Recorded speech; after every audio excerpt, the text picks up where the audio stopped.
Hi friends, today will we discuss the molecular orbital of S3 molecule।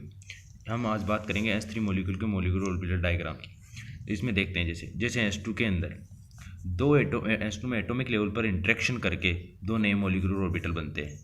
Hydrogen का 1s orbital, ये 1s orbital दोनों मिलके molecular orbital का formation करते हैं। जैसे ये है बॉन्डिंग मोलिकुलर ऑर्बिटल, ये है anti bonding molecular orbital. Anti bonding molecular orbital, hydrogen के दो इलेक्ट्रॉन है, दो इलेक्ट्रॉन इसमें बढ़ दिए जाएंगे। अब हम बात करते हैं S3 मोलिक्यूल की। S3 मोलिक्यूल दो फॉर्म में एग्जिस्ट करता है, फर्स्ट लीनियर फॉर्म, दूसरी है बेंट फॉर्म। ये 180 डिग्री पे और ये होती है 60 डिग्री बॉन्ड एंगल। अब हम बात करते हैं S3 मोलिक्यूल एटॉमिक लेवल पे इंटरेक्शन करके 3 नए मोलिकुलर ऑर्बिटल का फॉर्मेशन करता है। जैसे हम इसमें होता है इंटरफेरेंस के फॉर्म में। Interference can be classify in following 2 categories. पहले कंस्ट्रक्टिव इंटरफेरेंस और दूसरा होता है डिस्ट्रक्टिव इंटरफेरेंस। कंस्ट्रक्टिव और डिस्ट्रक्टिव इंटरफेरेंस, इसमें सेम फेज में इंटरेक्शन होता है, जैसे पॉजिटिव और पॉजिटिव, ये दोनों इंटरेक्शन करेंगे तो ये कंस्ट्रक्टिव इंटरफेरेंस होगा, और ये पॉजिटिव और ये नेगेटिव इंटरेक्शन करेंगे तो ये डिस्ट्रक्टिव इंटरफेरेंस होगा। जब कंस्ट्रक्टिव इंटरफेरेंस होता है तो बॉन्डिंग मोलिकुलर ऑर्बिटल का फॉर्मेशन होता है, और जब डिस्ट्रक्टिव इंटरफेरेंस होता है तो एंटी बॉन्डिंग मोलिकुलर ऑर्बिटल का फॉर्मेशन होता है। अब हम देखते हैं ये पॉजिटिव, ये पॉजिटिव, ये पॉजिटिव, यहाँ कौन सा इंटरफेरेंस हो रहा है, कंस्ट्रक्टिव इंटरफेरेंस, और यहाँ कौन सा हो रहा है, कंस्ट्रक्टिव इंटरफेरेंस। तो ये बॉन्डिंग मोलिकुलर ऑर्बिटल का फॉर्मेशन हो गया। दूसरे की हम बात करते हैं 1s orbital of hydrogen, circular होता है 1s ऑर्बिटल। तो यहाँ पॉजिटिव आ गया, और यहाँ पर नेगेटिव आ जाएगा, और यहाँ पर पॉजिटिव आ जाएगा। यहाँ पर पॉजिटिव आएगा, यहाँ पर नेगेटिव आएगा, यहाँ पर पॉजिटिव, यहाँ पर नेगेटिव। तो यहाँ पर क्या कौन सा इंटरफेरेंस हो रहा है, यहाँ पर हो रहा है कंस्ट्रक्टिव इंटरफेरेंस, यहाँ डिस्ट्रक्टिव इंटरफेरेंस।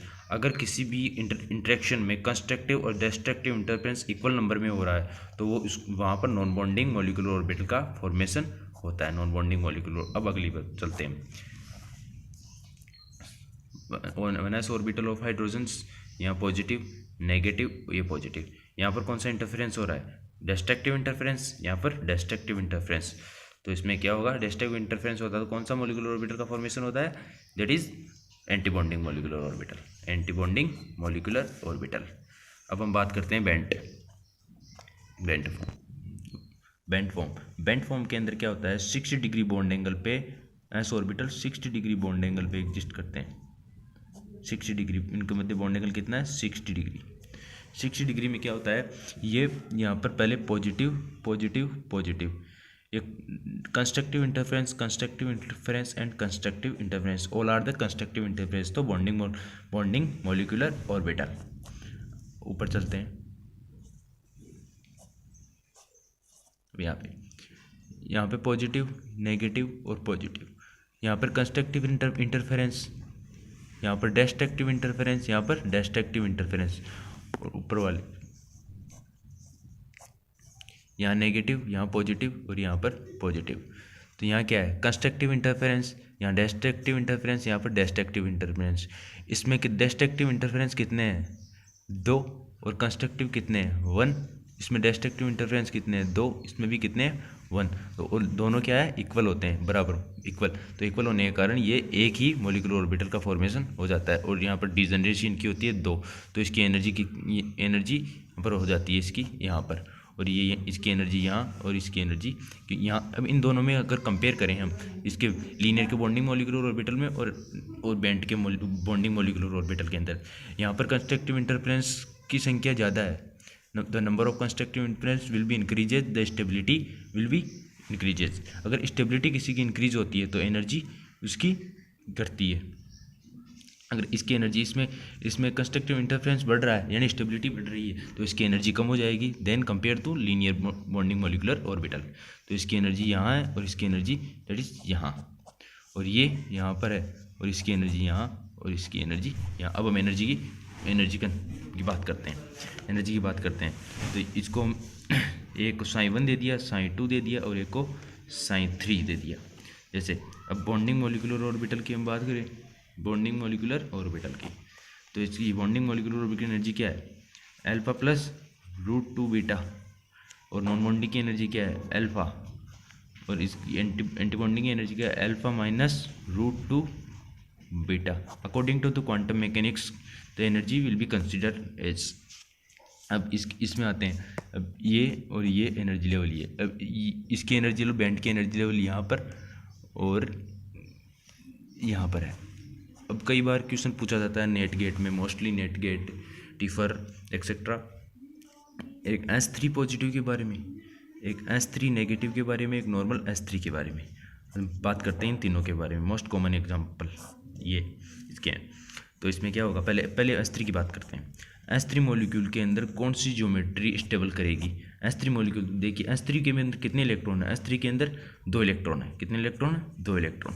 2 इलेक्ट्रॉन कौन से में ज़्यादा स्टेबलाइज करेंगे, लीनियर के अंदर या बेंट के अंदर। लीनियर के अंदर देखो, लीनियर के अंदर तो अनस्टेबलाइज करेंगे लीनियर के, क्योंकि इसकी एनर्जी ज़्यादा है। अगर एनर्जी ज़्यादा होती है तो किसी भी सिस्टम की एनर्जी अगर ज़्यादा होती है तो वो डिस्टेबलाइज करता है। और ये 2 इलेक्ट्रॉन है वहाँ यहाँ बेंट के अंदर स्टेबलाइज करेंगे 6 डिग्री बॉन्ड एंगल के साथ, 60 डिग्री बॉन्ड एंगल के साथ। अब हम बात करते हैं S3 नेगेटिव की। ये कितने इलेक्ट्रॉन हो गए इसमें, 4 इलेक्ट्रॉन। 4 इलेक्ट्रॉन हो गए तो कौन सी ज़्यादा स्टेबलाइज करेगा। अब 4 इलेक्ट्रॉन इसमें भरे, 4 इलेक्ट्रॉन इसमें भरे, 1 2 3 और 4 इलेक्ट्रॉन। तो ये इसकी एनर्जी कम है तो ये ज़्यादा स्टेबलाइज करेगा, ये ज़्यादा स्टेबलाइज करेगा। अब हम बात करते हैं S3 की, जो रेडिकल फॉर्म में मिनरल होता है।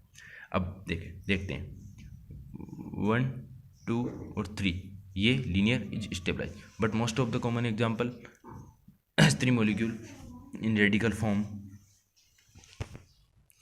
कई बार एग्जाम में ये भी क्वेश्चन पूछा जाता है इसकी डायमैग्नेटिक एंड पैरामैग्नेटिक कैरेक्टर के बारे में, डायमैग्नेटिक एंड पैरामैग्नेटिक कैरेक्टर के बारे में। अब हम देखते हैं कि ये हमारे पास S3 negative molecule, S3 negative में 4 इलेक्ट्रॉन है। अब 4 इलेक्ट्रॉन है के बाद ये कौन से में पैरामैग्नेटिक शो करेगा, 60 डिग्री बॉन्ड एंगल के साथ या 180 डिग्री बॉन्ड एंगल के साथ, तो एक लीनियर के साथ या बेंट के साथ। तो हम देखते हैं, अगर हम ये इलेक्ट्रॉन लीनियर के अंदर फिल करते हैं, तो ये देखो हमने लीनियर फिल कर रखे हैं, तो ये डायमैग्नेटिक कैरेक्टर करता है। अगर डायमैग्नेटिक होगा तो वो लीनियर होगा।